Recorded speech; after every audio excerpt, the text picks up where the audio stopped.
ಓಂ ಶಾಂತಿ.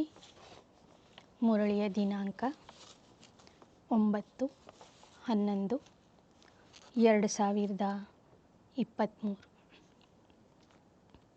मीठे बच्चे, देह अभिमान में आने से ही माया की चमाट लगती है। देही अभिमानी रहो तो बाप की हर श्रीमत का ಪಾಲನ್ ಕರ್ ಸಕೆಂಗೆ। ಮಧುರ ಮಕ್ಕಳೇ, ದೇಹ ಅಭಿಮಾನದಲ್ಲಿ ಬರುವುದರಿಂದ ಮಾಯೆಯ ಪೆಟ್ಟು ಬೀಳುತ್ತದೆ.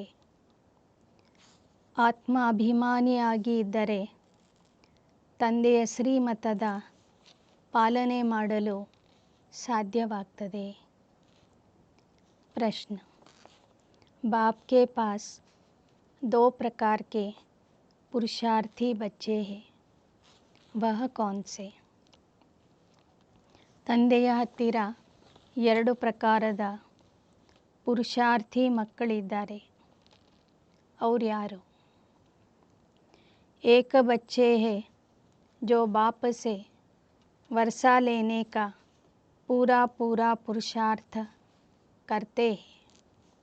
हर कदम बाप की राय पर चलते हैं। दूसरे फिर ऐसे भी बच्चे हैं जो बाप को पारकती देने का पुरुषार्थ करते हैं। कोई है जो दुख से छूटने के लिए बाप को बहुत याद करते, कोई फिर दुख में फंसना चाहते। यह भी ವಂಡರ್ है ना। ತಂದೆಯ ಹತ್ತಿರ 2 ಪ್ರಕಾರದ ಮಕ್ಕಳಿದ್ದಾರೆ.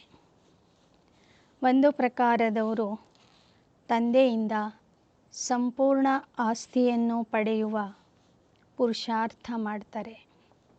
ಹೆಜ್ಜೆ ಹೆಜ್ಜೆಗೂ ತಂದೆಯ ಸಲಹೆಯಂತೆ ನಡೀತಾರೆ.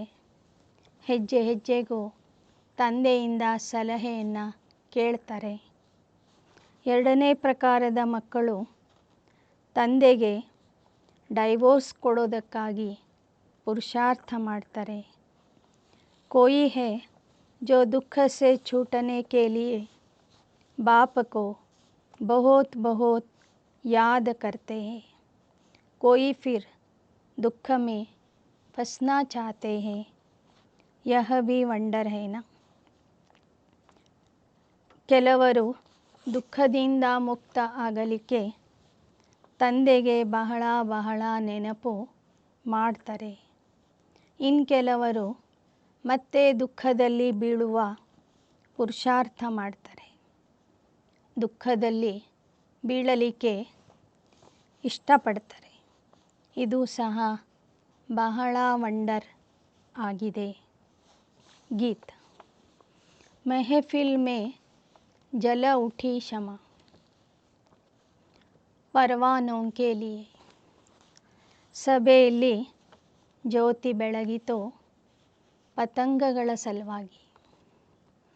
बच्चों ने गीत बहुत बार सुना है, नए बच्चे फिर नए सिर सुनते होंगे। जबकि बाप आते हैं, आकर अपना परिचय देते हैं। जानते हैं अभी हम बेहद के माता पिता की संतान बने।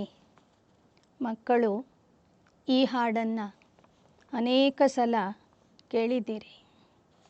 ಹೊಸ ಮಕ್ಕಳು ಬಂದು ಈಗ ಹೊಸದಾಗಿ ಈ ಹಾಡನ್ನು ಕೇಳ್ತಾ ಇದ್ದಾರೆ. ಇಲ್ಲಿ ಮಹಾಜ್ಯೋತಿಯಾದಂತಹ ಶಿವಬಾಬಾ ತಾವೇ ಬಂದು ತಮ್ಮ ಪರಿಚಯ ಕೊಡ್ತಾರೆ. ಈಗ ನಮಗೆ ತಿಳಿದಿದೆ, ಬೇಹದ್ದಿನ ತಂದೆ ಪರಮಾತ್ಮನ ಮಕ್ಕಳು ನಾವಾಗಿದ್ದೇವೆ. ಅವನೇ ನಮಗೆ ಮಾತಾ ಪಿತಾ ಆಗಿದ್ದಾರೆ. ಮನುಷ್ಯ ಸೃಷ್ಟಿ ಕಾ ರಚಯಿತ ವಹಿ ಮಾತಾ ಪಿತಾ ಹೋಗ. ಮಾನವ ಸೃಷ್ಟಿಯ ರಚನೆಕಾರ ಅವನೇ ಎಲ್ಲರಿಗೂ ತಂದೆ ತಾಯಿ ಆಗಿದ್ದಾನೆ. परंतु माया ने मनुष्यों की बुद्धि बिल्कुल डेड कर दी है। इतनी साधारण बात ಬುದ್ಧಿ में नहीं बैठती. ಆದರೆ ಆ ನಿರಾಕಾರ ಪರಮಾತ್ಮನೇ ಇಡೀ ಜಗತ್ತಿಗೆ ತಂದೆ ತಾಯಿ ಅನ್ನುವ ವಿಚಾರ ಇಷ್ಟೊಂದು ಸಹಜವಾದ ವಿಚಾರ ಮನುಷ್ಯರಿಗೆ ಅರ್ಥ ಆಗ್ತಿಲ್ಲ. ಮನುಷ್ಯರ ಬುದ್ಧಿ ಡೆಡ್ ಆಗಿದೆ, ಸತ್ತು ಹೋಗಿದೆ. ಆದ್ದರಿಂದ ಒಂದು ಸಾಧಾರಣವಾದ ವಿಚಾರನೂ ಅವರಿಗೆ ಅರ್ಥ ಆಗ್ತಿಲ್ಲ. ತಂದೆ ನೀನು, ತಾಯಿ ನೀನು, ಬಂಧು ನೀನು, ಬಳಗ ನೀನು ಅಂತ ಹಾಡ್ತಾ ಬಂದ್ವಿ. ತ್ವಮೇವ ಮಾತಾಶ್ಚ ಪಿತಾ ತ್ವಮೇವ ಎಂದು ಹಾಡಿದ್ವಿ. ಹಾಗಾದರೆ ಒಬ್ಬನೇ ಆದಂಥ ಪರಮಾತ್ಮ ತಂದೆ ತಾಯಿ ಎರಡೂ ಆಗಬೇಕಾದ್ರೆ ಅವನಿಗೆ ಶಾರೀರಿಕ ಆಕಾರ ಇಲ್ಲ ಅನ್ನೋದು ಅಲ್ಲೇ ಸ್ಪಷ್ಟವಾಗ್ತದೆ. ಆದರೆ ಈ ಮಾತು ಜನರಿಗೆ ಗೊತ್ತಿಲ್ಲ. ಹೇಳ್ತಾರೆ ಭಗವಾನ್ ने पैदा किया तो जरूर माता पिता हुआ ना. भक्ति मार्ग में याद भी करते. हर धर्म वाले गॉड फादर को जरूर याद करते. भक्त खुद तो भगवान हो नहीं सकते. ಭಕ್ತಿ ಮಾರ್ಗದಲ್ಲಿ ಭಕ್ತರಾಗಲಿ, ಎಲ್ಲ ಧರ್ಮದ ಅನುಯಾಯಿಗಳಾಗಲಿ ಆ ಗಾಡ್ ಫಾದರ್ ಪರಮಾತ್ಮನನ್ನು ನೆನಪು ಮಾಡ್ತಾರೆ. ಪರಮಾತ್ಮನಿಗೆ ನೆನಪು ಮಾಡ್ತಾರೆ, ಕರೀತಾರೆ ಅಂದ ಮೇಲೆ ಅರ್ಥ ಆಗ್ತದೆ ಭಕ್ತರ್ಯಾರೂ ಭಗವಂತ ಅಲ್ಲ. ಭಕ್ತ ಭಗವಾನ್ ಕಿ ಬಂದಗಿ ಕರ್ತೆ. ಗಾಡ್ ಫಾದರ್ ಸಬ್ಕಾ ಏಕ್ ಹೈ. ಭಕ್ತರು ಭಗವಂತನ ಪ್ರಾರ್ಥನೆ ಮಾಡ್ತಾರೆ ವಿನಃ ಭಕ್ತರೇ ಭಗವಂತ ಆಗಿಲ್ಲ. ಸರ್ವ ಆತ್ಮರಿಗೂ ತಂದೆ ಭಗವಂತ ಅವನೊಬ್ಬನೇ ಆಗಿದ್ದಾನೆ. ಸಭಿ ಜಿಸ್ಮೋಂ ಕಾ ಫಾದರ್ ಏಕ ಹೋ ನಹಿ ಸಕ್ತಾ. ವಹ ಅನೇಕ ಹೈ. ದೇಹಧಾರಿಗಳಿಗೆ, ಎಲ್ಲ ದೇಹಧಾರಿಗಳಿಗೆ ಒಬ್ಬನೇ ತಂದೆ ಇರೋದಿಲ್ಲ. ಪ್ರತಿಯೊಬ್ಬರಿಗೂ ಬೇರೆ ಬೇರೆ ತಂದೆ ಇರ್ತಾರೆ. ಲೌಕಿಕದ ತಂದೆಗಳು ಅನೇಕ ಜನ ಇದ್ದಾರೆ, ಪಾರಲೌಕಿಕ ತಂದೆ ಒಬ್ಬನೇ ಇದ್ದಾನೆ. जिस्मानी फादर होते हुए भी हे ईश्वर कहकर याद करते. ಮನುಷ್ಯರಿಗೆ ದೇಹಧಾರಿ ತಂದೆ ಇದ್ದರೂ ಸಹ ಆ ಪಾರಲೌಕಿಕ ತಂದೆಯನ್ನು ಹೇ ಈಶ್ವರ ಅಂತ ಹೇಳಿ ಎಲ್ಲರೂ ನೆನಪು ಮಾಡ್ತಾರೆ. ಮನುಷ್ಯ ಬೇಸಮझ है जो बाप का परिचय ही भूल जाते हैं. ಈ ಅಜ್ಞಾನ ಕಾಲದಲ್ಲಿ ಮನುಷ್ಯರು ಅಜ್ಞಾನಿಗಳು ಅಥವಾ ತಿಳುವಳಿಕೆಹೀನರಾಗಿದ್ದಾರೆ. ಆ ಕಾರಣದಿಂದ ತಂದೆಯ ಪರಿಚಯವನ್ನು ಮರೆತಿದ್ದಾರೆ. तुम जानते हो स्वर्ग का रचयिता जरूर एक बाप है. अभी कलयुग है, जरूर कलयुग का विनाश होगा. प्राय लोप अक्षर तो हर बात में आते हैं. बच्चे जानते हैं सतयुग अभी प्राय लोप है. ಬಾಬಾ ಹೇಳ್ತಾರೆ ಈಗ ಕಲಿಯುಗ ಇದೆ, ಈ ಕಲಿಯುಗದ ವಿನಾಶ ಆಗಲೇಬೇಕು. ಇಲ್ಲಿಯ ಜ್ಞಾನನು ಪ್ರಾಯಲೋಪ ಆಗ್ತದೆ, ಕಲಿಯುಗ ಪ್ರಾಯಲೋಪ ಆಗ್ತದೆ. ಈ ಪ್ರಾಯಲೋಪ ಎಂಬ ಅಕ್ಷರ ಅನೇಕ ಕಡೆ ಬಳಕೆ ಆಗ್ತದೆ. ಕಲಿಯುಗ ಇರುವಾಗ ಸತ್ಯಯುಗ ಪ್ರಾಯಲೋಪ ಆಗಿದೆ. ಸತ್ಯಯುಗ ಇದ್ದಾಗ ಕಲಿಯುಗ ಪ್ರಾಯಲೋಪ ಆಗಿರ್ತದೆ. फिर सतयुग प्रायलोप हो जाएगा, त्रेता होगा. वहाँ तो इस नॉलेज की दरकार ही नहीं. ಇಲ್ಲಿ ನಮಗೆ ಅರ್ಥ ಆಗ್ತಿದೆ ಕಲಿಯುಗದಲ್ಲಿ ಇರುವಾಗ ಸತ್ಯಯುಗ ಪ್ರಾಯಲೋಪ ಆಗಿದೆ, ಸತ್ಯಯುಗದಲ್ಲಿ ಇದ್ದಾಗ ಕಲಿಯುಗ ಪ್ರಾಯಲೋಪ ಆಗಿರ್ತದೆ. ತ್ರೇತಾಯುಗನೂ ಇನ್ನೂ ಬಂದಿರೋದಿಲ್ಲ. ಆದರೆ ಇಲ್ಲಿಯ ಥರ ಮುಂದೆ ಈ ಯುಗ ಪ್ರಾಯಲೋಪ ಆಗ್ತದೆ ಎಂಬ ವಿಚಾರ ಅಲ್ಲಿ ಗೊತ್ತಿರೋದಿಲ್ಲ. सृष्टि का चक्र कैसे फिरता, हमारा पारलौकिक बाप कौन है, यह सिर्फ तुम बच्चे ही जानते हो. ಸತ್ಯುಗದ ದೇವತೆಗಳಿಗೆ ಸೃಷ್ಟಿ ಚಕ್ರದ ಜ್ಞಾನ ಇರೋದಿಲ್ಲ. ನಮ್ಮ ಪಾರಲೌಕಿಕ ತಂದೆ ಯಾರು ಅಂತಲೂ ಗೊತ್ತಿರೋದಿಲ್ಲ. ಸಂಗಮ ಯುಗದಲ್ಲಿ ಮಾತ್ರ ನೀವು ಮಕ್ಕಳಿಗೆ ಎಲ್ಲ ರೀತಿಯ ಜ್ಞಾನ ಗೊತ್ತಿದೆ. बाप को भूल गए हैं इसलिए ऑर्फन बन पड़े हैं. बाप हर समय हर बातें समझाते. ತಂದೆಗೆ ಮರ್ತಿರುವ ಕಾರಣ ಇಡೀ ಜಗತ್ತೇ ಇವತ್ತು ಅನಾಥ ಆಗಿದೆ. ಬಾಬಾ ಸಮಯಕ್ಕೆ ಸರಿಯಾಗಿ ಎಲ್ಲ ವಿಷಯಗಳನ್ನು ತಿಳಿಸ್ತಾ ಹೋಗ್ತಾರೆ. ಶ್ರೀಮತ್ ಪರ್ ಕದಂ ಕದಂ ಚಲೋ, नहीं तो कोई समय ಮಾಯಾ ಬಡಾ ಧೋಕಾ ದೇಗಿ. ಬಾಬಾ ಹೇಳ್ತಾರೆ, ಹೆಜ್ಜೆ ಹೆಜ್ಜೆಗೂ ಶ್ರೀಮತದಿಂದ ನಡೀತಾ ಹೋಗ್ರಿ, ಇಲ್ದಿದ್ರೆ ಮಾಯೆ ಬಹಳ ಮೋಸ ಮಾಡುವುದು. ಮಾಯಾ ಹೈ ಹಿ ಧೋಕೆಬಾಜ್, ಮಾಯಾ ಸೆ ಲಿಬ್ರೇಟ್ ಕರ್ನಾ ಯಹ ಬಾಪ ಕಾ ಹಿ ಕಾಮ್ ಹೈ. ಮಾಯೆ ಮೋಸಗಾರ್ತಿ. ಮಾಯೆಯ ಕೆಲಸನೇ ಮೋಸ ಮಾಡೋದು. ತಂದೆಯ ಕೆಲಸ ದುಃಖದಿಂದ ಲಿಬ್ರೇಟ್ ಮಾಡೋದು, ಮುಕ್ತ ಮಾಡೋದು. ಮಾಯೆಯ ಕೆಲಸ ಮಕ್ಕಳಿಗೆ ದುಃಖ ಕೊಡುವುದು. रावण तो है ही दुख देने वाला, बाप है सुख देने वाला. वह समझते हैं दुख सुख भगवान ही दे. ರಾವಣ ದುಃಖ ಕೊಡೋನು, ತಂದೆ ಸುಖ ಕೊಡುವವನು. ಆದರೆ ಇದನ್ನು ತಿಳ್ಕೊಳ್ಳದೆ ಒಮ್ಮೊಮ್ಮೆ ಜನ ದುಃಖ ಸುಖ ಎಲ್ಲವನ್ನು ಪರಮಾತ್ಮ ಕೊಡ್ತಾನೆ ಅಂತ ಹೇಳಿಬಿಡ್ತಾರೆ. बाप समझाते हैं मनुष्य दुखी बनने के लिए शादियों में कितना खर्चा करते. जो पवित्र पौधे हैं उनको अपवित्र बनाने का पुरुषार्थ किया जाता है. ಬಾಬಾ ಹೇಳ್ತಾರೆ, ಮನುಷ್ಯರು ದುಃಖಿ ಆಗೋದಕ್ಕಾಗಿ ಮದುವೆ ಮಾಡಿಕೊಳ್ತಾರೆ. ಮದುವೆಗೆ ಎಷ್ಟೊಂದು ಖರ್ಚು ಮಾಡ್ತಾರೆ. ಯಾವ ಪವಿತ್ರ ಸಸಿಗಳು ಇರ್ತಾವೆಯೋ ಆ ಸಸಿಗಳನ್ನು ಅಪವಿತ್ರ ಮಾಡುವ ಪುರುಷಾರ್ಥ ಮಾಡ್ತಾರೆ. ಯಹ ತುಮ್ ಸಮಜ್ ಸಕ್ತೆ ಹೋ, ದುನಿಯಾ ನಹಿ ಸಮಜ್. ಈ ವಿಚಾರ ನಿಮಗೆ ಮಾತ್ರ ಅರ್ಥ ಆಗ್ತದೆ, ಜಗತ್ತಿಗೆ ಅರ್ಥ ಆಗೋದಿಲ್ಲ. यह विषय सागर में डूबने के लिए कितनी सेरेमनी करते. ವಿಷಯ ಸಾಗರದಲ್ಲಿ ಮುಳುಗೋದಕ್ಕಾಗಿ ಎಷ್ಟೆಲ್ಲ ಸಂಭ್ರಮ ಮಾಡ್ತಾರೆ. उनको पता नहीं कि सतयुग में यह विष होता नहीं, वह है क्षीर सागर. ಅವರಿಗೆ ಗೊತ್ತೇ ಇಲ್ಲ ಸತ್ಯಯುಗದಲ್ಲಿ ಈ ವಿಷ ಅಂದರೆ ವಿಕಾರಗಳು ಇರೋದಿಲ್ಲ ಅಂತ.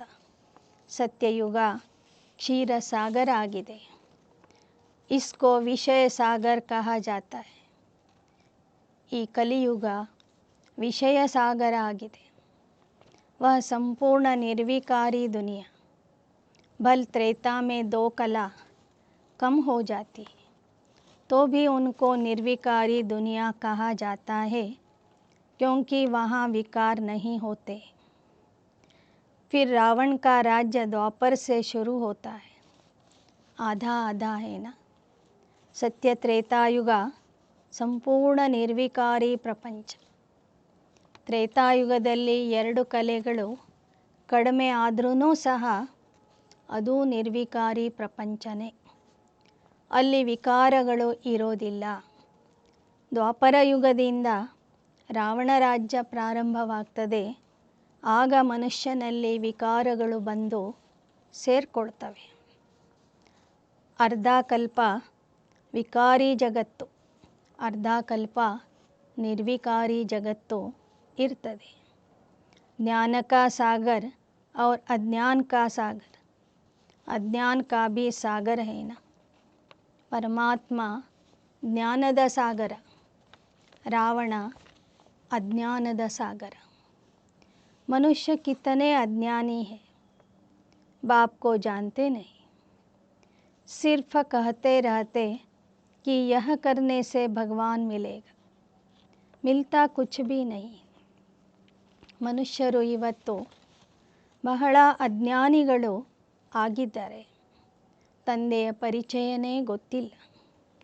ಹೇಳ್ತಿರ್ತಾರೆ, ಈ ವ್ರತ ಮಾಡಿದರೆ ಪರಮಾತ್ಮ ಸಿಗ್ತಾನೆ, ಯಾತ್ರೆ ಮಾಡಿದರೆ ಪರಮಾತ್ಮ ಸಿಗ್ತಾನೆ, ಜಾತ್ರೆಗೆ ಹೋದರೆ ಪರಮಾತ್ಮ ಸಿಗ್ತಾನೆ. ಅನೇಕ ಮಾರ್ಗಗಳಿಂದ ಪರಮಾತ್ಮನನ್ನು ಹುಡುಕ್ತಾ ಇದ್ದಾರೆ, ಆದರೆ ಒಬ್ಬರಿಗೂ ಪರಮಾತ್ಮ ಸಿಕ್ಕಿಲ್ಲ. माथा मारते मारते दुखी निधन के बन जाते, तब मैं आकर फिर से धनी बनाता हूँ. धनी आता हूँ, धनी बिगर माया अजगर ने सबको खा लिया है. बाप समझाते हैं माया बड़ी दुस्तर है, बहुतों को धोखा मिलता है. ಭಕ್ತಿ ಮಾಡ್ತಾ ಮಾಡ್ತಾ ಅಲೆದಾಡುತ್ತಾ ಎಲ್ಲರೂ ನಿರ್ಧನಿಕರಾಗಿದ್ದಾರೆ, ಅನಾಥರಾಗಿದ್ದಾರೆ. ಆಗ ನಾನು ಧನಿಯಾಗಿ ಬರ್ತೀನಿ, ಮಕ್ಕಳಿಗೆ ಆಸ್ತಿಯನ್ನು ಕೊಡ್ತೀನಿ. ನಾನು ಬರೋ ತನಕ ಮಾಯೆ ಹೆಬ್ಬಾವಾಗಿ ಎಲ್ಲರನ್ನೂ ತನ್ನ ಹೊಟ್ಟೆಯ ಒಳಗೆ ಹಾಕ್ಕೊಂಡಿರ್ತದೆ. ಬಹಳ ಕಠೋರವಾಗಿದೆ ಮಾಯೆ, ಬಹಳ ಜನರಿಗೆ ಮೋಸ ಮಾಡ್ತದೆ. कोई को काम की चपाट, कोई को मोह की चमाट लग जाती, देह अभिमान में आने से चमाट लगती. ಕೆಲವರಿಗೆ ಕಾಮದ ಪೆಟ್ಟು ಬೀಳ್ತದೆ, ಕೆಲವರಿಗೆ ಮೋಹದ ಪೆಟ್ಟು ಬೀಳ್ತದೆ, ಕೆಲವರಿಗೆ ದೇಹ ಅಭಿಮಾನದ ಪೆಟ್ಟು ಬೀಳ್ತದೆ. मेहनत है देही अभिमानी बनने, इसलिए बाप सावधान करते. बाप को याद नहीं करेंगे तो माया थप्पड़ लगा देगी, इसलिए निरंतर याद करने का अभ्यास करो. मन मना भव. ತಂದೆಯ ನೆನಪು ಮಾಡದೇ ಹೋದರೆ ಮಾಯೆ ನಿಮ್ಮ ಕಪಾಳಕ್ಕೆ ಹೊಡಿತದೆ. ಆದ್ದರಿಂದ ನಿರಂತರವಾಗಿ ತಂದೆಯ ನೆನಪನ್ನು ಮಾಡುವ ಅಭ್ಯಾಸ ಮಾಡಿರಿ. नहीं तो ಮಾಯಾ ಉಲ್ಟಾ ಕರ್ತವ್ಯ ಕರಾದೆ. ಮನ್ಮನಾಭವದ ಸ್ಥಿತಿಯಲ್ಲಿರಿ. ಇಲ್ಲದಿದ್ದರೆ ಮಾಯೆ ನಿಮ್ಮ ಮೂಲಕ ಉಲ್ಟಾ ಕೆಲಸ ಮಾಡಿಸಿಬಿಡ್ತದೆ. ರಾಂಗ್ ರೈಟ್ की बुद्धि तो मिली है ना, कहाँ भी मूंझो तो बाप से पूछो. ಸತ್ಯ ಅಸತ್ಯದ ನಿರ್ಣಯ ಮಾಡುವ ಬುದ್ಧಿ, ಸರಿ ಹಾಗೂ ತಪ್ಪು ಇದರ ವ್ಯತ್ಯಾಸವನ್ನು ತಿಳ್ಕೊಳ್ಳುವಂಥ ಬುದ್ಧಿ ನಿಮಗೆ ಸಿಕ್ಕಿದೆ. ಆದರೂ ಸಹ ಒಂದು ವೇಳೆ ಯಾವುದಾದ್ರೂ ವಿಷಯದಲ್ಲಿ ಸಂಶಯ ಬಂದರೆ ತಂದೆಗೆ ನೀವು ಕೇಳಬಹುದು. ಏನಾದರೂ ನಿಮಗೆ ಅರ್ಥ ಆಗದೆ ಹೋದರೆ तार में, चिट्ठी में ಅಥವಾ ಫೋನ್ ಪರ್ ಪೂಛ ಸಕ್ತೆ. ಸಾಕಾರದಲ್ಲಿ ಬ್ರಹ್ಮ ಬಾಬಾ ಇದ್ದಾಗ ನುಡಿಸಿದ ಮುರಳಿ ಇದು. ಆಗ ಬಾಬಾ ಏನು ಹೇಳ್ತಿದ್ರು ಅಂದರೆ, ನಿಮಗೇನಾದರೂ ಪ್ರಶ್ನೆ ಬಂತು, ಸಂಶಯ ಬಂತು ಅಂದರೆ ಟೆಲಿಗ್ರಾಮ್ ಮೂಲಕ, ಪತ್ರದ ಮೂಲಕ ಅಥವಾ ಫೋನ್ ಮೂಲಕ ನನಗೆ ಕೇಳಿರಿ, ನನ್ನಿಂದ ಸಲಹೆಯನ್ನು ತಗೊಳ್ಳಿ ಅಂತ ಹೇಳ್ತಿದ್ರು ಬಾಬಾ. फ़ोन सवेरे सवेरे झट मिल सकता है, क्योंकि उस समय सिवाय तुम्हारे बाकी सब सोए रहते, तो फ़ोन पर तुम पूछ सकते. दिन प्रतिदिन फ़ोन आदि की आवाज़ भी सुधारते रहते, परंतु गवर्नमेंट है गरीब तो खर्चा भी ऐसे करती है. इस समय सब जड़ जड़ीभूत अवस्था वाले तमो प्रधान है. ಬಾಬಾ ಹೇಳ್ತಾರೆ, ಫೋನ್ ಮೂಲಕ ಒಮ್ಮೊಮ್ಮೆ ಶಬ್ದ ಕೇಳಿಸ್ತದೆ, ಕೇಳಿಸೋದಿಲ್ಲ. ಸರ್ಕಾರನೂ ಆ ಫೋನಿನಲ್ಲಿ ಏನಾದರೂ ಸುಧಾರಣೆ ಮಾಡಲಿಕ್ಕೆ ಪ್ರಯತ್ನ ಮಾಡ್ತಿದೆ. ಆದರೆ ಸರ್ಕಾರದ ಹತ್ತಿರ ಹಣ ಇಲ್ಲದೆ ಕಾರಣ ಮತ್ತೆ ಅದೇ ರೀತಿಯಲ್ಲಿ ಫೋನಿನ ಮೂಲಕ ಕೇಳುವ ಶಬ್ದಗಳು ಸರಿಯಾಗಿ ಕೇಳಿಸೋದಿಲ್ಲ. ಅದಕ್ಕೆ ಬಾಬಾ ಏನು ಹೇಳ್ತಾರೆ, ಬೆಳಗ್ಗೆ ಜನ ಮಲಗಿರ್ತಾರೆ, ಆ ಸಮಯದಲ್ಲಿ ನಿಮಗೆ ಫೋನ್ ಮೂಲಕ ಕನೆಕ್ಷನ್ ಬೇಗ ಸಿಗ್ಬೋದು. ಅಮೃತ ವೇಳೆಯ ಯೋಗ ಆದ ನಂತರ ನೀವು ತಂದೆಗೆ ಫೋನ್ ಮೂಲಕ ಸಲಹೆಯನ್ನು ಕೇಳಬಹುದು. ಈ ಸಮಯದಲ್ಲಿ ಎಲ್ಲವೂ ಜಡೀಭೂತ ಅವಸ್ಥೆಯಲ್ಲಿ ಇದೆ, ಎಲ್ಲವೂ ಜರ್ಜರಿತ ಆಗಿದೆ. ಇಡೀ ಜಗತ್ತೇ तमो प्रधान आಗಿದೆ. फिर भी खास भारतवासियों को रजो तमोगुणी क्यों कहा जाता? क्योंकि यही सबसे ज़्यादा सतो प्रधान थे. दूसरे धर्म वालों ने न तो इतना सुख देखा है न दुख देखना है. वह अभी सुखी है, तब तो इतना अनाज आदि भेजते रहते. उनकी बुद्धि रजो प्रधान है. ನೀವು ಭಾರತವಾಸಿಗಳು ಎಲ್ಲಕ್ಕಿಂತಲೂ ಹೆಚ್ಚಿನ ಸುಖ ನೋಡ್ತೀರಿ. 100ಕ್ಕೆ 100% ಸತೋಪ್ರಧಾನ ನೀವಾಗಿರ್ತೀರಿ. ಆ ಕಾರಣದಿಂದ ಈಗ ಭಾರತವಾಸಿಗಳು ಸಂಪೂರ್ಣ ತಮೋಪ್ರಧಾನ ಆಗಿದ್ದಾರೆ. ಇತರ ಧರ್ಮದವರು ಮಧ್ಯದಲ್ಲಿ ಬರುವ ಕಾರಣ ಇನ್ನೂ ಅವರ ಬುದ್ಧಿ ರಜೋಪ್ರಧಾನ ಇದೆ. ಹೀಗಾಗಿ ಅವರಲ್ಲಿ ಸ್ವಲ್ಪ ಸುಖ ಕಾಣಿಸ್ತಾ ಇದೆ, ಸಮೃದ್ಧಿ ಕಾಣಿಸ್ತಾ ಇದೆ, ಅವರ ಹತ್ರ ಹಣ ಇದೆ, ದವಸ ಧಾನ್ಯಗಳು ಸಹ ಸಾಕಷ್ಟು ಪ್ರಮಾಣದಲ್ಲಿ ಇದೆ. ಅವರು ಭಾರತಕ್ಕೆ ಸಹಾಯ ಮಾಡ್ತಿದ್ದಾರೆ. ಪರಂತು ಉನ್ಹೋಂಕೋ ಭಿ ಪತಾ ಪಡೇಗಾ कि आखिर यह चीज़ क्या है. उन्होंको ज्ञान समझाने के लिए बहुत चित्र आदि भेजने पड़े. आखिर समझेंगे यह चीज़ तो बड़ी अच्छी, इन पर लिखा हुआ हो गॉड फादरली गिफ्ट.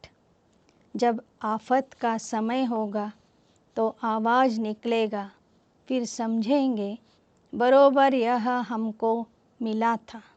इन चित्रों से बहुत काम निकलेगा. ಬಾಬಾ ಹೇಳ್ತಾರೆ, ಯಾವ ವಿದೇಶಿಯರು ಇವತ್ತು ನಿಮಗೆ ಸಹಾಯ ಮಾಡ್ತಾ ಇದ್ದಾರೋ ಅವರಿಗೆ ನೀವು ಈಶ್ವರೀಯ ಚಿತ್ರಗಳನ್ನು ಗಿಫ್ಟ್ ರೂಪದಲ್ಲಿ, ಉಡುಗೊರೆಯ ರೂಪದಲ್ಲಿ ಕೊಡಿ. ಇವತ್ತು ಅವ್ರು ತಿಳ್ಕೊಳ್ಳದೆ ಹೋದ್ರೂ ಸಹ ಕೊನೆಗೆ ವಿನಾಶದ ಸಮಯ ಬಂದಾಗ, ಸಂಕಟ ಬಂದಾಗ ಆ ಚಿತ್ರಗಳಲ್ಲಿ ಇರುವ ಜ್ಞಾನ ಅವ್ರು ತಿಳ್ಕೋತಾರೆ. ಆವಾಗ ಅವ್ರಿಗೆ ನೆನಪು ಬರ್ತದೆ, ಇಂಥ ಸಮಯದಲ್ಲಿ ಭಾರತೀಯರು ನಮಗೆ ಇಂಥ ಚಿತ್ರಗಳನ್ನು ಕೊಟ್ಟಿದ್ರು, ಇಂಥ ಜ್ಞಾನ ತಿಳಿಸಿದ್ರು ಅಂತ. ಬಾಪ್ ಕೋ ತೋ ಬಿಚಾರೆ ಜಾನ್ತೆ ಹಿ ನಹಿ ಹೈ, ಸುಖದಾತಾ ತೋ ವಹ ಏಕ ಹೈ. ಚಿತ್ರೋं से अच्छी रीति समझ सकते. अभी देखो 3 पैर पृथ्वी के नहीं मिलते और फिर तुम सारे विश्व के मालिक बन जाते. ಸರ್ವರಿಗೂ ಸುಖ ಕೊಡುವಂತಹ ಸುಖದಾತ ಒಬ್ಬನೇ ಆಗಿದ್ದಾನೆ. ಆದ್ದರಿಂದ ಕಷ್ಟ ಬಂದಾಗ, ದುಃಖ ಬಂದಾಗ ಎಲ್ಲರೂ ಅವನನ್ನು ನೆನಪು ಮಾಡ್ತಾರೆ. ಚಿತ್ರಗಳ ಮೂಲಕ ನೀವು ಈ ಜ್ಞಾನವನ್ನು ಜನರಿಗೆ ತಿಳಿಸಬಹುದು. ಈಗ ನಿಮ್ಮ ಸೇವಾ ಕೇಂದ್ರಗಳನ್ನು ತೆರೀಲಿಕ್ಕೆ ಜನ 3 ಹೆಜ್ಜೆ ಜಾಗ ಕೊಡ್ತಿಲ್ಲ. ಆದರೆ ಮುಂದೆ ನೀವೇ ಇಡೀ ವಿಶ್ವಕ್ಕೆ ಮಾಲೀಕ ಆಗೋರಿದ್ದೀರಿ. यह चित्र विलायत में भी बहुत सर्विस करेंगे. बच्चों को इन चित्रों का कदर नहीं है, खर्चा तो होना ही है. ಈ ಚಿತ್ರಗಳು ವಿದೇಶದಲ್ಲೂ ಹೋಗಿ ಬಹಳ ಸೇವೆ ಮಾಡ್ತವೆ. ಮಕ್ಕಳಿಗೆ ಚಿತ್ರಗಳ ಬಗ್ಗೆ ಅಷ್ಟೊಂದು ಕಾಳಜಿನೇ ಇಲ್ಲ. ಈ ಚಿತ್ರಗಳ ಮಹತ್ವ ಇನ್ನೂ ಮಕ್ಕಳೂ ಸಹ ನೀವು ತಿಳ್ಕೊಂಡಿಲ್ಲ. ಆದರೆ ಈ ಚಿತ್ರಗಳ ಮೂಲಕನೇ ಕೊನೆಗೆ ಜಗತ್ತಿನ ಮೂಲೆ ಮೂಲೆಗೂ ತಂದೆಯ ಪರಿಚಯ ತಲುಪಲಿದೆ, ತಂದೆಯ ಸಂದೇಶ तलपलिदे। खर्चा तो होना ही है। राजधानी स्थापन करने में उस गवर्नमेंट का करोड़ों रुपया खर्च हुआ होगा और लाखों मरे भी। यहाँ तो मरने की बात नहीं। ಬಾಬಾ ಹೇಳ್ತಾರೆ, ಯಾವುದಾದ್ರೂ ಒಂದು ಸ್ಥಾಪನೆ ಮಾಡಬೇಕು ಅಂದರೆ ಕೋಟಿ ಕೋಟಿ ಹಣ ಖರ್ಚಾಗ್ತದೆ. ದೆಹಲಿಯಲ್ಲಿ ಒಂದು ರಾಜಧಾನಿಯ ಸ್ಥಾಪನೆ ಮಾಡಬೇಕಂದ್ರೆ ಸರ್ಕಾರ ಎಷ್ಟೊಂದು ಖರ್ಚು ಮಾಡ್ತದೆ. ರಾಷ್ಟ್ರಪತಿ ಭವನ ನಿರ್ಮಾಣಕ್ಕೆ, ಪಾರ್ಲಿಮೆಂಟ್ ಹೌಸ್ ನಿರ್ಮಾಣಕ್ಕೆ ಎಷ್ಟೊಂದು ಖರ್ಚು ಮಾಡ್ತದೆ. ಅಲ್ಲಿ ಖರ್ಚನೂ ಮಾಡಿದರು ಮತ್ತು ಬ್ರಿಟಿಷರಿಂದ ರಾಜ್ಯ ತಗೊಳ್ಳಿಕ್ಕೆ ಲಕ್ಷಾಂತರ ಜನ ತಮ್ಮ ಪ್ರಾಣನೂ ಕೊಟ್ಟರು. ಇಲ್ಲಿ ಸಾಯುವ ಅಗತ್ಯ ಇಲ್ಲ. ರಾಜಧಾನಿಯ ಸ್ಥಾಪನೆ ಯೋಗ ಬಲದಿಂದ, ಜ್ಞಾನ ಬಲದಿಂದ, ಪವಿತ್ರತೆಯ ಬಲದಿಂದ, ಶ್ರೀಮತದ ಬಲದಿಂದ ನೀವು ಗುಪ್ತವಾಗಿ ಮಾಡ್ತಾ ಇದ್ದೀರಿ. श्रीमत पर पूरा पुरुषार्थ करना है, तब ही श्रेष्ठ पद पा सकेंगे, नहीं तो पीछे सजा खाने समय बहुत पछताएंगे। यह बाप भी है तो धर्मराज भी है। ಬಾಬಾ ಹೇಳ್ತಾರೆ, ನೀವು ಶ್ರೀಮತದಿಂದ ನಡೆದಿದ್ದೇ ಆದರೆ ಭವಿಷ್ಯದಲ್ಲಿ ಶ್ರೇಷ್ಠ ಪದವಿಯನ್ನು ಪಡ್ಕೋತೀರಿ. ಇಲ್ಲದೇ ಹೋದರೆ ಶಿಕ್ಷೆಗೆ ಗುರಿ ಆಗ್ತೀರಿ. ಯಾಕೆ ಅಂದರೆ ಶಿವ ಬಾಬಾ ತಂದೆಯೂ ಆಗಿದ್ದಾರೆ, ಜೊತೆ ಜೊತೆಗೆ ಧರ್ಮರಾಜನೂ ಆಗಿದ್ದಾರೆ. पतित दुनिया में आकर बच्चों को 21 जन्मों के लिए ಸ್ವರಾಜ್ಯ ದೇತ. ಪತಿತ ಜಗತ್ತಿನಲ್ಲಿ ಬಂದು ಮಕ್ಕಳಿಗೆ ನಾನು 21 ಜನ್ಮದ ಸ್ವರಾಜ್ಯ ಕೊಡ್ತಿದ್ದೀನಿ. अगर फिर कोई विनाशकारी कर्तव्य किया तो पूरी सजा खाएंगे. ಬಾಬಾ ಹೇಳ್ತಾರೆ, ಸ್ಥಾಪನೆಯ ಕಾರ್ಯಕ್ಕೆ ನಿಮಿತ್ತ ಆದವರು ಏನಾದರೂ ನೀವು ಉಲ್ಟಾ ಕೆಲಸ ಮಾಡಿದರೆ, ವಿನಾಶಕಾರಿ ಕರ್ತವ್ಯ ಮಾಡಿದರೆ ಸಂಪೂರ್ಣ ಶಿಕ್ಷೆಗೆ ಗುರಿ ಆಗ್ತೀರಿ. ऐसा नहीं जो होगा वह देखा जाएगा. दूसरे जन्म का कौन बैठ विचार करे. मनुष्य दान पुण्य भी दूसरे जन्म के लिए करते हैं ना. ಬಾಬನ ಮಕ್ಕಳಾಗಿ ನೋಡೋಣ ಮುಂದೆ ಏನಾಗ್ತದೆ ಆಗಲಿ, ಮುಂದಿನ ಜನ್ಮದ್ದು ಯಾರು ನೋಡಿದ್ದಾರೆ ಅಂತ ವಿಚಾರ ಮಾಡಬಾರ್ದು. ಮನುಷ್ಯರು ನೋಡಿ ಮತ್ತೊಂದು ಜನ್ಮಕ್ಕಾಗಿ ಈ ಜನ್ಮದಲ್ಲಿ ದಾನ ಪುಣ್ಯ ಮಾಡ್ತಾರಲ್ವ. अभी जो करते हो वह 21 जन्मों के लिए, वहाँ मिलता है अल्पकाल के लिए. नरक में मिलेगा तुमको तो ಸ್ವರ್ಗ में ಐವಜಾ मिलता है. ಸಂಗಮ ಯುಗದಲ್ಲಿ ನೀವೇನು ಮಾಡ್ತೀರಿ ಅದರ ಫಲ 21 ಜನ್ಮಕ್ಕಾಗಿ ಪ್ರಾಪ್ತಿಯಾಗ್ತದೆ. ಭಕ್ತರು ಒಂದು ಜನ್ಮದಲ್ಲಿ ಏನು ಮಾಡ್ತಾ ಇದ್ದಾರೆ ಅದರ ಫಲ ಅವರಿಗೆ ಈ ನರ್ಕದಲ್ಲಿನೇ ಒಂದು ಜನ್ಮಕ್ಕಾಗಿ ಸಿಗ್ತದೆ. ರಾತ್ ದಿನ ಕಾ ಫರ್ಕ್. ಅವರಿಗೆ ಸಿಗುವ ಪ್ರಾರಬ್ಧ ಫಲ ಮತ್ತು ನಿಮಗೆ ಸಿಗುವ ಪ್ರಾರಬ್ಧ ಮತ್ತು ಫಲದಲ್ಲಿ ಹಗಲು ರಾತ್ರಿಯಷ್ಟು ವ್ಯತ್ಯಾಸ ಇದೆ. हर बात में श्रीमत पर चलने से बेड़ा पार होता है. बाप कहते, तुम बच्चों को नैनों पर बिठाकर बड़े आराम से ले जाता हूँ. तुमने बहुत दुख उठाए. अब कहता हूँ तुम मुझे याद करो. तुम नंगे आए थे, यह पार्ट बजाया, अब फिर वापस जाना है. ಬಾಬಾ ಹೇಳ್ತಾರೆ, ನನ್ನ ಶ್ರೀಮತದಂತೆ ನಡೆದಿದ್ದೇ ಆದರೆ ನಿಮ್ಮ ನೌಕೆ ವಿಷಯ ಸಾಗರದಿಂದ ಸಹಜವಾಗಿ ದಾಟಿ ಹೋಗ್ತದೆ. ನಾನು ಬಂದಿದ್ದೀನಿ, ನನ್ನ ನಯನದ ಮೇಲೆ ನಿಮ್ಮನ್ನು ಕೂಡಿಸಿ ಬಹಳ ಹಗುರತೆಯಿಂದ ನಿಮ್ಮನ್ನು ಕರ್ಕೊಂಡು ಹೋಗ್ತೀನಿ. ನೀವು ಸಾಕಷ್ಟು ದುಃಖ ನೋಡಿದ್ದೀರಿ. ಈಗ ನನ್ನನ್ನು ನೆನಪು ಮಾಡಿ 21 ಜನ್ಮಕ್ಕಾಗಿ ಸುಖದ ಆಸ್ತಿಯನ್ನು ಪಡೆಯಿರಿ. अब फिर वापस जाना है. तुम्हारा पार्ट अविनाशी है. इन बातों को कोई भी साइंस घमंडी समझ नहीं सकते. ನಿಮ್ಮ ಪಾತ್ರ ಈ ಸೃಷ್ಟಿ ನಾಟಕದಲ್ಲಿ ಅವಿನಾಶಿ ಪಾತ್ರ ಇದೆ. ಆತ್ಮದ ಬಗ್ಗೆ ಆಗಲಿ, ಆತ್ಮನ ಪಾತ್ರದ ಬಗ್ಗೆ ಆಗಲಿ ಯಾವ ವಿಜ್ಞಾನಿಗಳು ತಿಳ್ಕೊಂಡಿಲ್ಲ ಅಂತ ಹೇಳ್ತಾರೆ ಬಾಬಾ.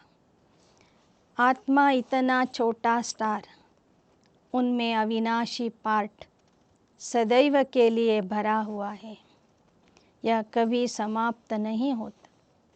बाप कहते, मैं भी तो क्रिएटर और एक्टर हूँ. कल्प कल्प आता हूँ पार्ट बजाने. कहते हैं परमात्मा मन बुद्धि सहित चैतन्य नॉलेजफुल है. ಬಾಬಾ ಹೇಳ್ತಾರೆ, ನಿಮ್ಮಲ್ಲಿ ಹೇಗೆ ನಿಮ್ಮ ಪಾತ್ರ ಇದೆಯೋ ಹಾಗೆ ನನ್ನಲ್ಲಿ ನನ್ನ ಪಾತ್ರ ಇದೆ. ಕಲ್ಪ ಕಲ್ಪಕ್ಕೂ ಬಂದು ನಾನು ನನ್ನ ಪಾತ್ರವನ್ನು ಪುನರಾವರ್ತನೆ ಮಾಡ್ತೀನಿ. ಅದಕ್ಕೆ ಹೇಳ್ತಾರೆ ಪರಮಾತ್ಮ ಮನಬುದ್ಧಿ ಸಹಿತವಾಗಿರುವಂಥ ಚೈತನ್ಯ ಜ್ಞಾನ ಸಾಗರ ಆಗಿದ್ದಾನೆ. ಜೈಸೆ ತುಮ್ ಆತ್ಮ ಸ್ಟಾರ್ ಮಿसल हो, मैं भी स्टार हूँ. भक्ति मार्ग में मुझे याद करते हैं क्योंकि दुखी मैं आकर तुम बच्चों को अपने साथ ले जाता हूँ. मैं भी पंडा हूँ. मैं परमात्मा तुम आत्माओं को ले जाता हूँ. आत्मा मच्छर से भी छोटी, यह समझ भी तुम बच्चों को अभी मिलती है. ನೀವು ಹೇಗೆ ನಕ್ಷತ್ರ ಆಗಿದ್ದೀರಿ ಹಾಗೆ ನಾನು ಸಹ ನಕ್ಷತ್ರ ಆಗಿದ್ದೀನಿ. ಭಕ್ತಿ ಮಾರ್ಗದಲ್ಲಿ ನೀವು ದುಃಖಿಯಾದಾಗ ನನ್ನನ್ನು ನೆನಪು ಮಾಡ್ತೀರಿ. ನಾನು ಬಂದು ನಿಮ್ಮನ್ನು ಕರ್ಕೊಂಡು ಹೋಗ್ತೀನಿ. ನಾನು ಮಾರ್ಗದರ್ಶಕ ಆಗಿದ್ದೀನಿ. ನಿಮ್ಮ ಜೊತೆಗೆ ಎಲ್ಲ ಆತ್ಮರನ್ನು ಕರ್ಕೊಂಡು ಹೋಗ್ತೀನಿ. ಆತ್ಮ ಸೊಳ್ಳೆಗಿಂತನೂ ಚಿಕ್ಕದಾಗಿದೆ. ಕಿತನಾ ಅಚ್ಚಿ ರೀತಿ समझाते. बाप कहते, तुमको विश्व का मालिक बनाता हूँ. बाकी दिव्य दृष्टि की चाबी मैं अपने पास रखता हूँ, किसको नहीं देता. यह भक्ति मार्ग में मेरे ही काम आती है. ಬಾಬಾ ಹೇಳ್ತಾರೆ, ನಿಮಗೆ ನಾನು ವಿಶ್ವದ ಮಾಲೀಕ ಮಾಡ್ತೀನಿ, ಸ್ವರ್ಗದ ಚಾವಿ ಕೊಡ್ತೀನಿ. ಆದರೆ ದಿವ್ಯ ದೃಷ್ಟಿಯ ಚಾವಿ ಮಾತ್ರ ನನ್ನ ಹತ್ರನೇ ಇಟ್ಕೊಳ್ತೀನಿ, ಯಾರಿಗೂ ಕೊಡೋದಿಲ್ಲ. ಯಾಕೆ ಅಂದರೆ ಈ ಚಾವಿ ನನಗೆ ಭಕ್ತಿ ಮಾರ್ಗದಲ್ಲೂ ಬೇಕಾಗ್ತದೆ. ದ್ವಾಪರ ಯುಗದಿಂದನೇ ಇದರ ಕೆಲಸ ಪ್ರಾರಂಭವಾಗ್ತದೆ. ದಿವ್ಯ ದೃಷ್ಟಿಯ ಮೂಲಕ ಸಾಕ್ಷಾತ್ಕಾರ ತೋರಿಸುವ ಕೆಲಸ ನಾನು ಮಾಡ್ತೀನಿ. ಬಾಪ್ ಕಹತೆ, ಮೈ ತುಮಕೋ पावन पूज्य बनाता, माया पतित पुजारी बनाती है.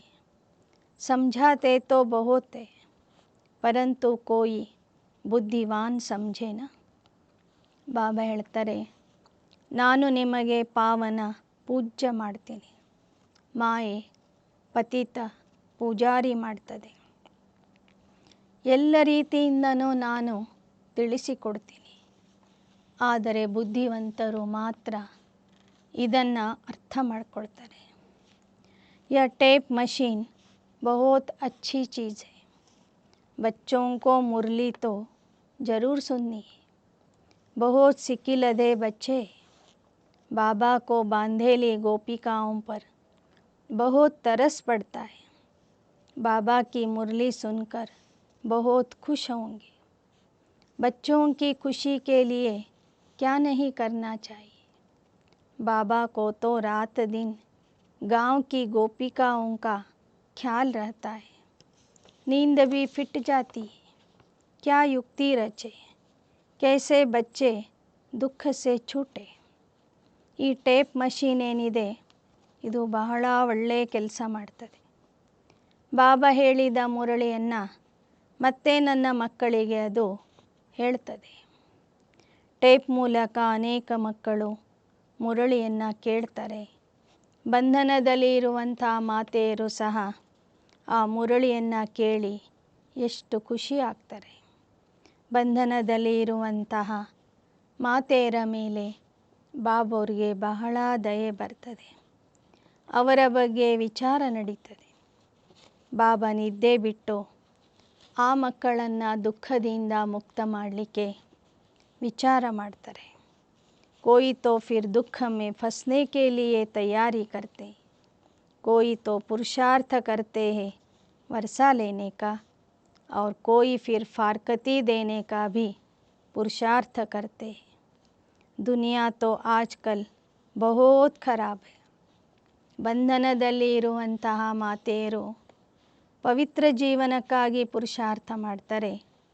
ಇನ್ನು ಪವಿತ್ರ ಆಗಿ ಇರುವಂಥ ಅನೇಕ ಮಕ್ಕಳು ಕುಮಾರಿಯರು ಮತ್ತೆ ಆ ಬಂಧನಕ್ಕೆ ಹೋಗಬೇಕು ಅಂತ ತಯಾರಿ ಮಾಡ್ತಾ ಇದ್ದಾರೆ. ಈ ಪ್ರಪಂಚ ಇವತ್ತು ಬಹಳ ಹೊಲಸಾಗಿದೆ. कोई बच्चे तो बाप को मारने में भी देरी नहीं करते. ಲೌಕಿಕದಲ್ಲಿ ಇತ್ತೀಚಿನ ಮಕ್ಕಳು ತಂದೆಗೂ ಕೊಂದಾಕ್ತಾರೆ. ತಂದೆಗೆ ಕೊಲಿಲಿಕ್ಕೂ ಹಿಂದೆ ಮುಂದೆ ನೋಡೋದಿಲ್ಲ. बेहद का बाप कितना अच्छा रीति समझाते, मैं बच्चों को इतना धन दूंगा, यह कभी दुखी नहीं होंगे. ಆದರೆ ಬೇಹದ್ದಿನ ತಂದೆ ಶಿವಬಾಬಾ ಮಕ್ಕಳಿಗೆ ಎಷ್ಟು ಸಂಪತ್ತನ್ನು, ಆಸ್ತಿಯನ್ನು, ಸುಖವನ್ನು ಕೊಡ್ತಾರಂದರೆ ಅರ್ಧ ಕಲ್ಪ ನೀವು ಯಾರು दुखी आगोदिल्ला.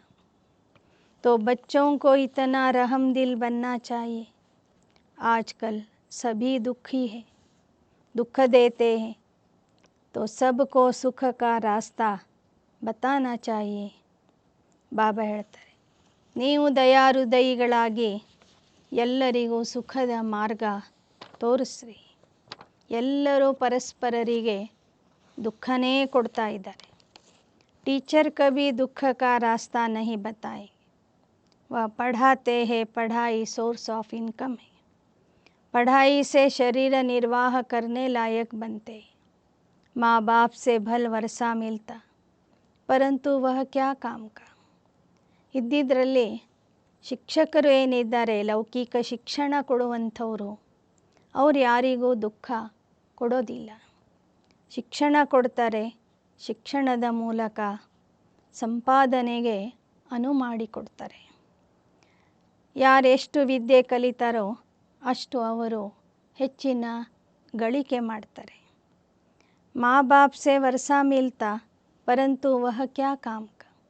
जितना जास्ती धन उतना पाप बहुत करते हैं. नहीं तो तीर्थ यात्रा करने बड़ी नम्रता से जाते. परंतु कोई कोई तो तीर्थ यात्रा पर भी शराब ले जाते हैं, फिर छिपा कर पीते. ತಂದೆ ತಾಯಿಗಳಿಂದ ಮಕ್ಕಳಿಗೆ ಆಸ್ತಿ ಸಿಗ್ತದೆ, ಹಣ ಸಿಗ್ತದೆ. ಆದರೆ ಹೆಚ್ಚಿನ ಹಣ ಇದ್ದವರು ಹೆಚ್ಚಿನ ಪಾಪಗಳನ್ನು ಮಾಡ್ತಾರೆ. ಆ ಪಾಪ ಕಳ್ಕೊಳ್ಳಿಕ್ಕೆ ತೀರ್ಥಯಾತ್ರೆಗೆ ಹೋಗ್ತಾರೆ. ಕೆಲವರು ಯಾತ್ರಾ ಸ್ಥಳದಲ್ಲಿನೂ ಹೋಗಿ ಪಾಪ ಮಾಡ್ತಾರೆ. ಹೆಂಡ ಕುಡಿತಾರೆ, ಮುಚ್ಚಿ ಮುಚ್ಚಿ ಪಾಪ ಮಾಡ್ತಾರೆ. बाबा का देखा हुआ है, शराब बिगर रह नहीं सकते, बात मत पूछो. लड़ाई में जाने वाले भी शराब खूब पीते. लड़ाई वालों को अपनी जान का ख्याल नहीं रहता. समझते आत्मा एक शरीर छोड़ जाकर दूसरा शरीर लेगी. तुम बच्चों को भी अभी ज्ञान मिलता है, यह अच्छी शरीर छोड़ना है. ಯುದ್ಧಕ್ಕೆ ಹೋಗೋರು ಸಹ ಹೆಂಡ ಕುಡಿತಾರೆ, ಯಾತ್ರೆಗೆ ಹೋಗೋರು ಹೆಂಡ ಕುಡಿತಾರೆ. ಒಮ್ಮೆ ಆ ಅಭ್ಯಾಸ ಬೆಳೀತು ಅಂದರೆ ಅದನ್ನು ಬಿಟ್ಟು ಅವರಿಗೆ ಇರೋದಕ್ಕೆ ಆಗೋದಿಲ್ಲ. ಹೆಂಡ ಬಿಟ್ಟು ಇರಲಿಕ್ಕೆ ಆಗೋದಿಲ್ಲ. ಯುದ್ಧಕ್ಕೆ ಹೋಗುವಂಥವರು ತಮ್ಮ ಪ್ರಾಣದ ಬಗ್ಗೆನೂ ಚಿಂತೆ ಮಾಡೋದಿಲ್ಲ. ಶರೀರ ಹೋದರೂ ಪರವಾಗಿಲ್ಲ, ನಾವು ಯುದ್ಧ ಮಾಡ್ತೀವಿ ಅಂತಾರೆ. ಆತ್ಮ ದೇಹ ಬಿಟ್ಟು ಇನ್ನೊಂದು ದೇಹ ಪಡ್ಕೊಳ್ತದೆ ಅನ್ನೋದು ನಿಮಗೀಗ ತಿಳಿದಿದೆ. ನೀವು ಸಹ ಈ ಹಳೆ ದೇಹವನ್ನು ಬಿಟ್ಟು ಹೋಗೋರಿದ್ದೀರಿ. उनको ज्ञान नहीं है परंतु आदत पड़ी हुई है मरना और मारना. ಅವರಿಗೆ ಈ ಜ್ಞಾನ ಗೊತ್ತಿಲ್ಲ, ಆದರೂ ಸಹ ಅವರು ಸಾಯಲಿಕ್ಕೆ ರೆಡಿಯಾಗಿ ಹೋಗ್ತಾರೆ. ಸಾಯಬೇಕು, ಅನ್ಯರನ್ನು ಸಾಯಿಸಬೇಕು ಅನ್ನುವಂತಹ ಗುರಿ ಯೋಧರ ಮುಂದೆ ಇರ್ತದೆ. यहाँ तो हम आपे ही बैठे बैठे बाबा के पास जाना चाहते हैं. यह पुरानी खाल है. जैसे सर्प भी पुरानी खाल छोड़ देते, ठंडी में सूख जाती तो उतार देते. तुम्हारी यह अच्छी अच्छी पुरानी खाल है.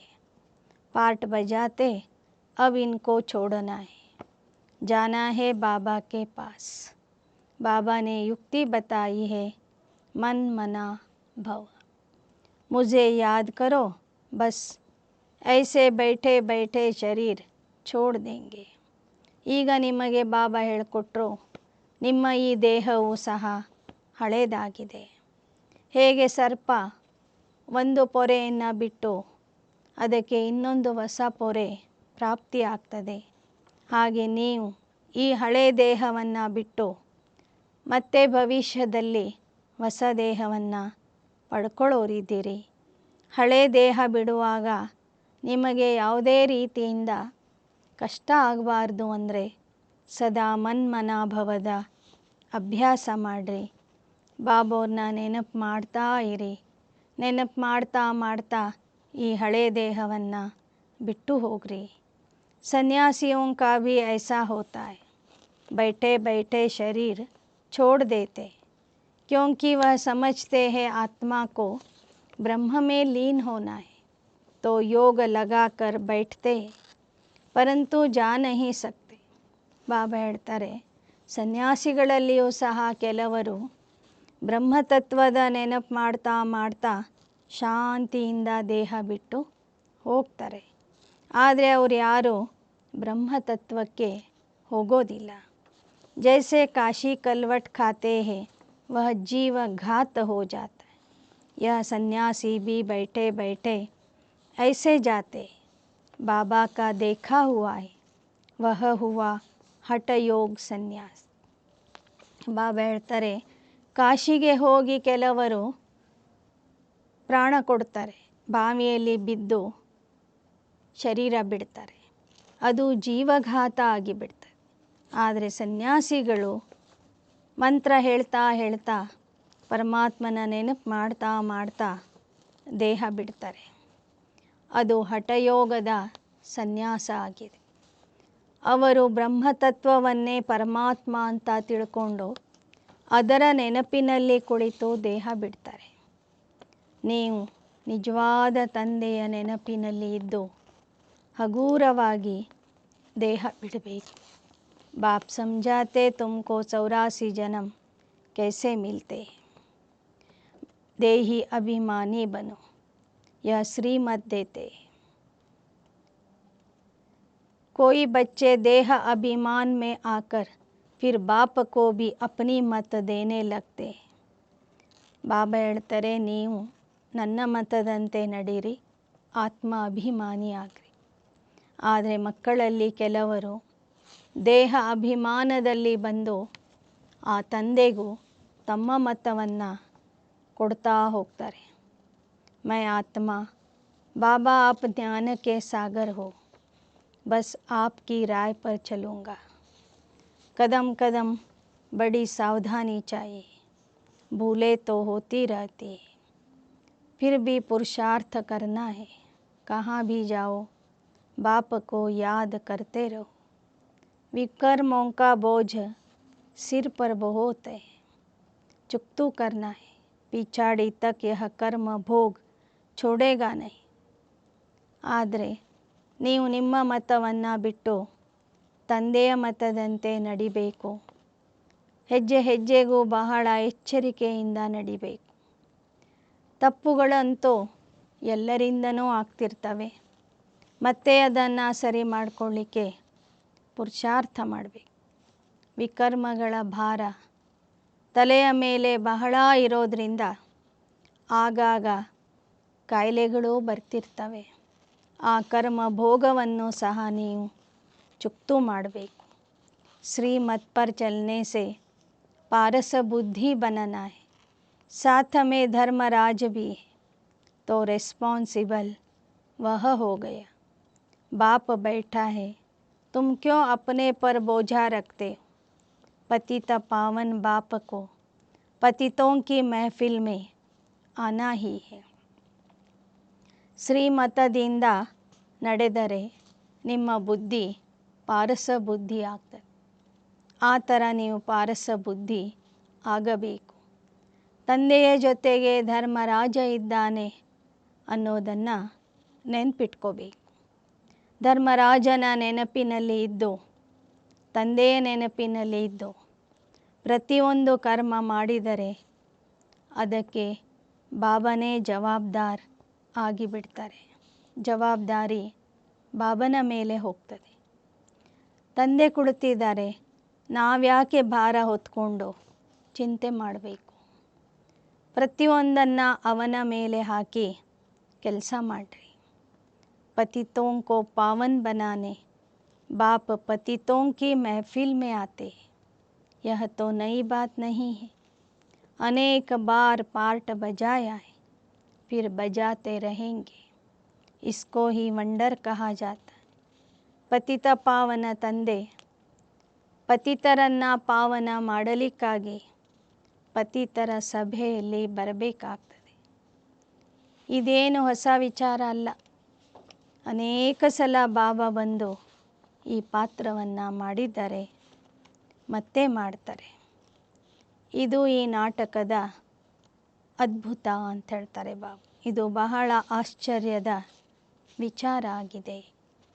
अच्छा, पारलौकिक बाप दादा का मीठे मीठे सिकी लधे बच्चों प्रति याद प्यार और गुड मॉर्निंग. रूहानी बाप की रूहानी बच्चों को नमस्ते. ಪಾರಲೌಕಿಕ ಬಾಪ್ ದಾದಾರವರ ಮಧುರಾತಿ ಮಧುರ ಮಕ್ಕಳಿಗೆ ನೆನಪು, ಪ್ರೀತಿ, ಸುಪ್ರಭಾತ. ಆತ್ಮಿಕ ತಂದೆಯಿಂದ ಆತ್ಮಿಕ ಮಕ್ಕಳಿಗೆ नमस्ते. धारणा के लिए मुख्य सार. रूहानी बच्चों की रूहानी बाप दादा को याद प्यार, गुड मॉर्निंग और नमस्ते. धारणा के लिए मुख्य सार. बाप समान सबको दुख से लिबरेट करने का रहम करना है. ಸುಖ ಕಾ ರಾಸ್ತಾ ಬತಾನ ಹೈ. ತಂದೆಯ ಸಮಾನ ಎಲ್ಲರನ್ನೂ ದುಃಖದಿಂದ ಮುಕ್ತ ಮಾಡಲಿಕ್ಕಾಗಿ ದಯೆ ತೋರಿಸಬೇಕು. ಸುಖದ ಮಾರ್ಗ ತೋರಿಸಬೇಕು. ಎರಡನೇದು, कोई भी विनाशकारी कर्तव्य नहीं करना है. श्रीमत पर 21 जन्मों के लिए अपनी प्रारब्ध बनानी है. कदम कदम पर सावधानी से चलना है. ಯಾವುದೇ ಕಾರಣದಿಂದ ಯಾವುದೇ ರೀತಿಯ ವಿನಾಶಕಾರಿ ಕರ್ತವ್ಯ ಅಂದರೆ ಶ್ರೀಮತಕ್ಕೆ ವಿರುದ್ಧವಾದಂತಹ ಉಲ್ಟಾ ಕರ್ತವ್ಯ ಮಾಡಬಾರದು. ಶ್ರೀಮತದಂತೆ ನಡೆದು 21 ಜನ್ಮಕ್ಕಾಗಿ ತಮ್ಮ ಪ್ರಾರಬ್ಧವನ್ನು ರೂಪಿಸಿಕೊಳ್ಳಬೇಕು. ಹೆಜ್ಜೆ ಹೆಜ್ಜೆಗೂ ಎಚ್ಚರಿಕೆಯಿಂದ ನಡೆಯಬೇಕು. वरदान. वायदों की स्मृति द्वारा फ़ायदा उठाने वाले सदा बाप की ब्लेसिंग्स के पात्र भव. ಮಾಡಿದ ಪ್ರತಿಜ್ಞೆಗಳ ಸ್ಮೃತಿಯಿಂದ ಲಾಭ ಪಡೆದು ತಂದೆಯಿಂದ ಆಶೀರ್ವಾದಕ್ಕೆ ಪಾತ್ರ ಆಗಿರಿ. जो भी वायदे मन से, बोल से अथवा लिख कर करते हो, उन्हें स्मृति में रखो तो वायदे का पूरा फ़ायदा उठा सकते हो। चेक करो कि कितने बार वायदा किया है और कितना ನಿಭಾಯ ಏನೆಲ್ಲ ಪ್ರತಿಜ್ಞೆಗಳನ್ನು ಮಾಡಿದ್ದೀರಿ, ಮನಸ್ಸಿನಿಂದ ವಚನಗಳಿಂದ ಬರೆದುಕೊಟ್ಟು ಯಾವ ಪ್ರತಿಜ್ಞೆಗಳನ್ನು ಮಾಡಿದ್ದೀರಿ ಅವುಗಳನ್ನು ಸದಾ ನೆನಪಿಟ್ಕೊಂಡು ಅದರ ಪಾಲನೆ ಮಾಡಿರಿ, ಅದರಿಂದ ಲಾಭ ಪಡೆಯಿರಿ। ಚೆಕ್ ಕರೋ ಕಿತನೆ ಬಾರ್ ವಾಯ್ದಾ ಕಿಯಾ और कितना ನಿಭಾಯ, ಎಷ್ಟು ಸಲ ನೀವು ಪ್ರತಿಜ್ಞೆ ಮಾಡಿದ್ದೀರಿ ಮತ್ತು ಎಷ್ಟು ಸಲ ಅದನ್ನು ಸರಿಯಾಗಿ ನಿಭಾಯಿಸಿದ್ದೀರಿ ಅಂತ ನೋಡಿಕೊಡಿ। वायदा और फ़ायदा इन दोनों का बैलेंस रहे तो वरदाता बाप द्वारा ब्लेसिंग्स मिलती रहेगी।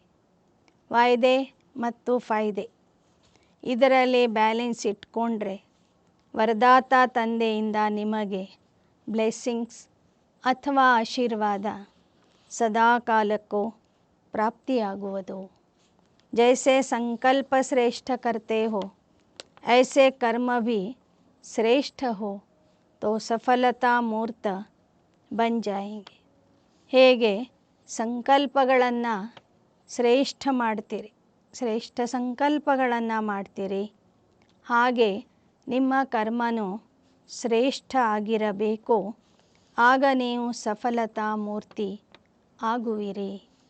श्लोगन स्वयं को ऐसा दिव्य आईना बनाओ जिसमें बाप ही दिखाई दे, तब कहेंगे सच्ची सेवा।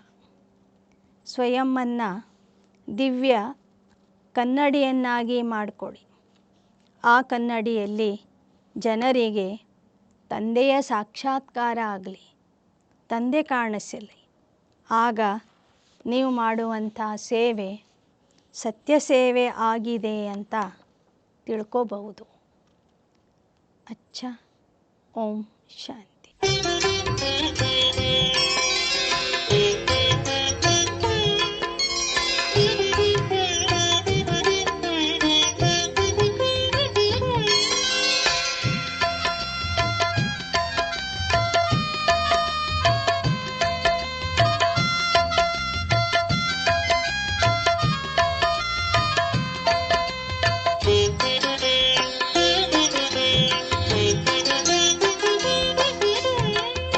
ಮನ ಅರಳಿದೆ ಬಾಬಾ ತನು ನಗುತ್ತಿದೆ, ಮನ ಅರಳಿದೆ ಬಾಬಾ ತನು ನಗುತ್ತಿದೆ, ನಿಮ್ಮ ಸ್ಮರಣೆ ಬಾಬಾ ನಮಗೆ ಹರ್ಷ ತಂದಿದೆ, ನಿಮ್ಮ ಸ್ಮರಣೆ ಬಾಬಾ ನಮಗೆ ಹರ್ಷ ತಂದಿದೆ।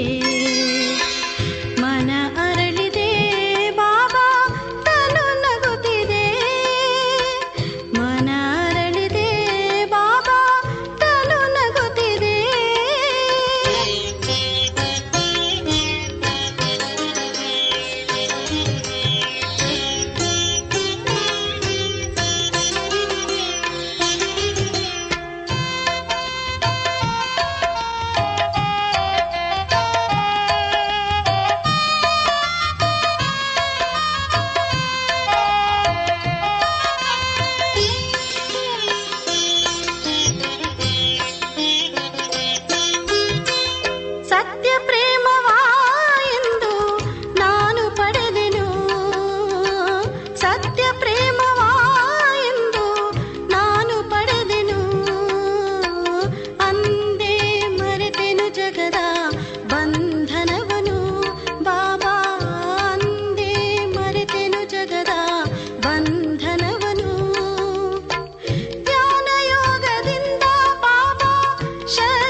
ಅರಳಿದೆ ಬಾಬಾ ತನು ನಗುತ್ತಿದೆ ಮನ ಅರಳಿದೆ ಬಾಬಾ ತನು ನಗುತ್ತಿದೆ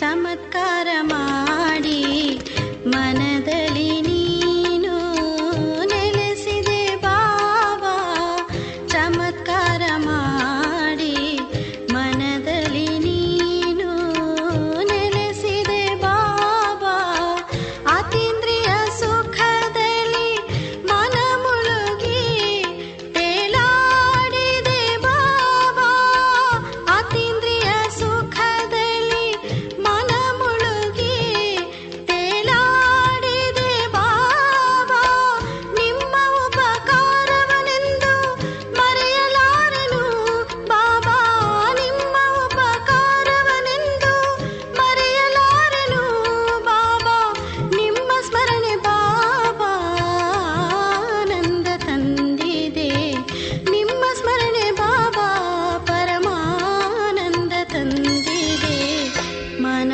ಅರಳಿದೆ ಬಾಬಾ ತನು ನಗುತ್ತಿದೆ ಮನ ಅರಳಿದೆ ಬಾಬಾ ತನು ನಗುತ್ತಿದೆ ನಿಮ್ಮ ಸ್ಮರಣೆ ಬಾಬಾ ನಮಗೆ ಹರ್ಷ ತಂದಿದೆ ನಿಮ್ಮ ಸ್ಮರಣೆ ಬಾಬಾ ನಮಗೆ ಹರ್ಷ ತಂದಿದೆ ಮನ ಅರಳಿದೆ ಬಾಬಾ ತನು ನಗುತ್ತಿದೆ ಮನ ಅರಳಿದೆ ಬಾಬಾ ತನು ನಗುತ್ತಿದೆ